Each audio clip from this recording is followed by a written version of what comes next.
because we're running a little bit late. Thanks to everybody for coming out.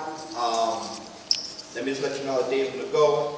Again, I'm going to talk for just a brief time about just some things that I want to put on your mind, and then we're going to go over what we're going to be doing for the 18th. Just a couple other things that are Victory in Life business, like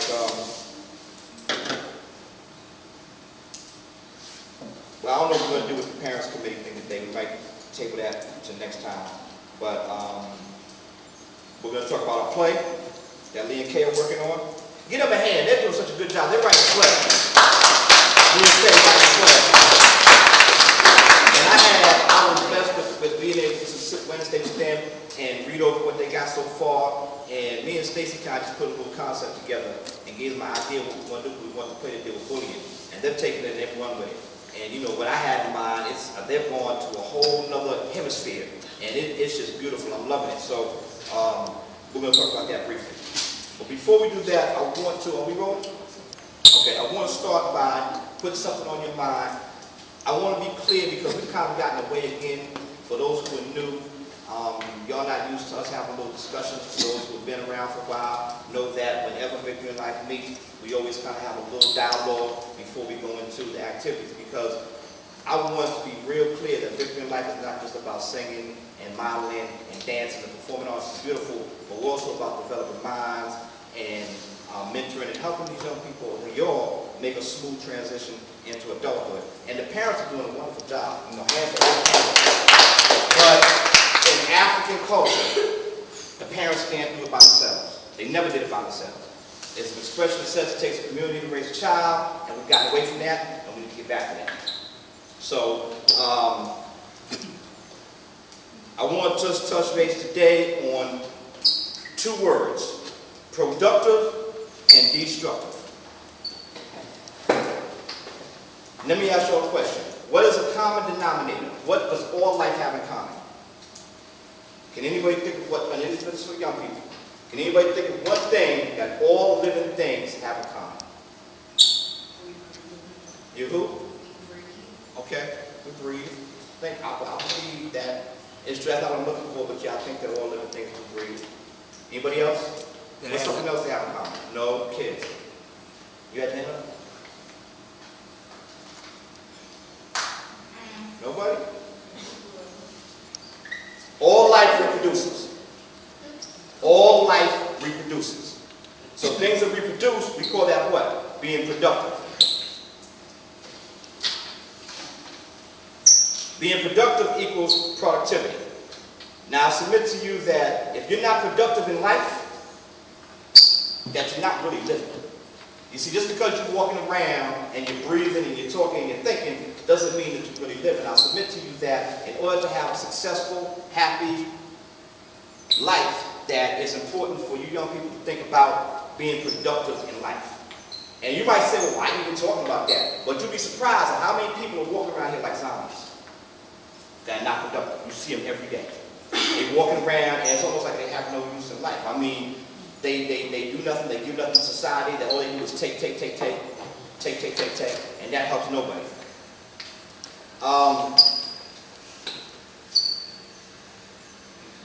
Can y'all give me an example of, you see, when you're not productive, that's considered you being a liability.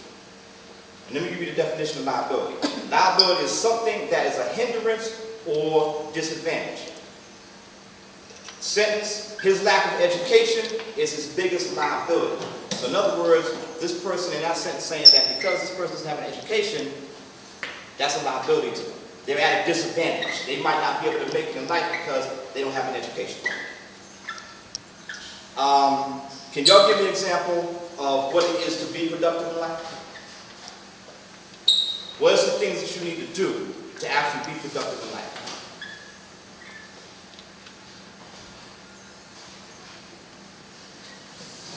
One's real simple. I bet all of y'all. Finish school.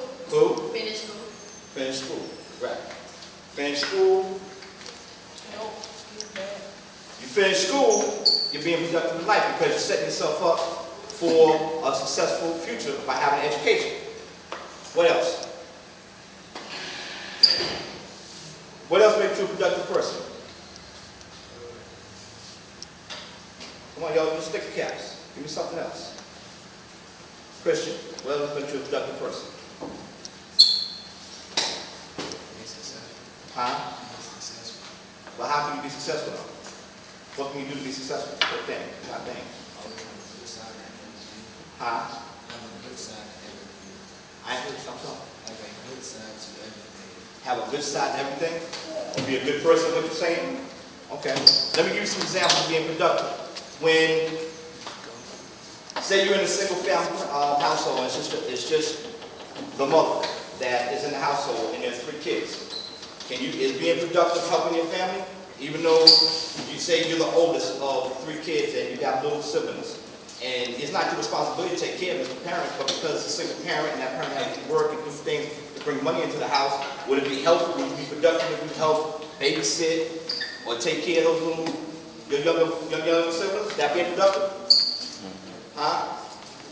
Now, me throwing it out there, I have 5 kids. And I can tell you, my oldest did not ever want to take care of the younger ones. So that's something that's common. What are some examples of being unproductive? What are some things you can get involved in when you become unproductive to society? Anybody? Come on, y'all. What are some things what are some examples of being an unproductive person? Joining the game. Joining the gang. Right. What else? Doing drugs. Good. Right. What else? Selling drugs. Some people think because they're selling drugs, they're not using drugs, they're okay. But they're still killing people and destroying our society, right? So, I say this to say that, just to give you something to think about, that to put in your mind, as you make that transition from your childhood to your adolescence to adulthood, think about what you can do to be a productive person. How you can help society and not just help yourself. Because when you're productive, you help yourself, you help your family, and you help your community. And we all benefit from that. Here's some things that you can do, or some things to think about as far as being productive. Productive is engaging in any activity that promotes and uplifts self, family, and community. Productive people reproduce. Productive people have people around them that are also productive. And y'all heard me say this before, birds of a feather flock together. So if you're hanging out with people who parents are in a gang, you know, and they get high, most likely you're going to do what? Right, because that's the circle of people that you have around you. So pick your friends very carefully. Pick your friends very carefully. When your thoughts and actions are positive, then your conversation is positive, the people you want to be around are positive, and so forth and so on. And then in conclusion, what I'm going to propose to you is that once you become this positive person, the next step is to show and prove. Show and prove, y'all. Show and prove. What is to show? To show is to present yourself, the way you present yourself, the way you talk.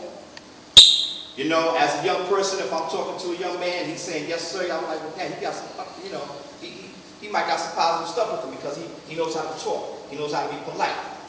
The way you dress, not having your pants hanging what? Huh? Fellas? You know what I'm talking about? All the fellas stand up. All the young men stand up. All the young men stand up. Okay, see, we got some, no one's pants is hanging. That's what I'm talking about. Give them young men a hand. You'll be surprised what your presentation can really get you by in life. And it's very important, not just your presentation, but the way the person meets you and perceives you when they first meet you, has a lot to do with being successful also. Once you're able to show, then what you got to do is prove. And this is a point that I have a lot of issue with adults, that I will sit and have conversations with adults and they're talking, let's do this, let's do that, come on, we're going to do this, we're going to make it happen, we're going to get this business started, Then they turn around, they don't do nothing. It's just a lot of talk. So as you move into adulthood, think about your word being your bond. That means when you say you're going to do something, follow up and follow through. Okay? So enough on that. Let me move into just a few business and life, victory in life business stuff, and then we're going to get in, break up into our groups and stuff. We were meeting and we want to start a parent committee. And Stacy, we going to do something about that today? Are we going to sit today with the parents at some point? All right. So at some point, when they're going through, when we bring them to our groups, we want to meet with all the parents that are here, and we want to consider starting a parent committee, and we have some ideas because we know it's the parents that come in. You know, it's good to be here with the kids, but you're sitting down, you're kind of not really engaged in anything. It might be better all the way around if we can get you something to be engaged in and give you something to kind of do. So we're going to do that today. Again, for the people who came in late, August 18th is our next event. This is what we're rehearsing for, what we're practicing for. It's going to be the coming out of Brotha Masika. And Brotha Masika right now is Miles, Mike, and AJ. And we're going to be kind of featuring them because those young men have been with us for a minute. And we want to help take them to the next level with what they're doing, especially as far as their entrepreneurial hustles. And we're also going to be doing our awards banquet, not awards, recognition banquet, where we're going to be recognizing people who have been supportive of us and helped us, like the pastor of the church. You know, he's given us a place to come and meet, and that's a real blessing. And then the last thing that I guess we won't do this today, but I want y'all to kind of keep in mind that as we finish this play, the next piece that we should be hopefully doing in the next couple of weeks is casting, right? So we're going to figure out exactly how we're going to work that out, but we want everybody to have a role in this play. And again, the play is about bullying, and it's not just a play about bullying. We want to make this play an educational tool to where we take this play and people actually learn about this whole bullying thing, because all you young people know that it's a big thing. And there's a lot of pain and suffering, people commit suicides, a lot of madness. And the bullying from when we was young, when I was young, is the bullying now, it's a whole other set of bullying. It's vicious. You know, so we want people to be able to learn from this, and we would like to eventually take this play and circuit to schools. And go to schools and use this play again as a learning tool so staff, administration, parents, and kids can all learn how to deal with this issue of bullying.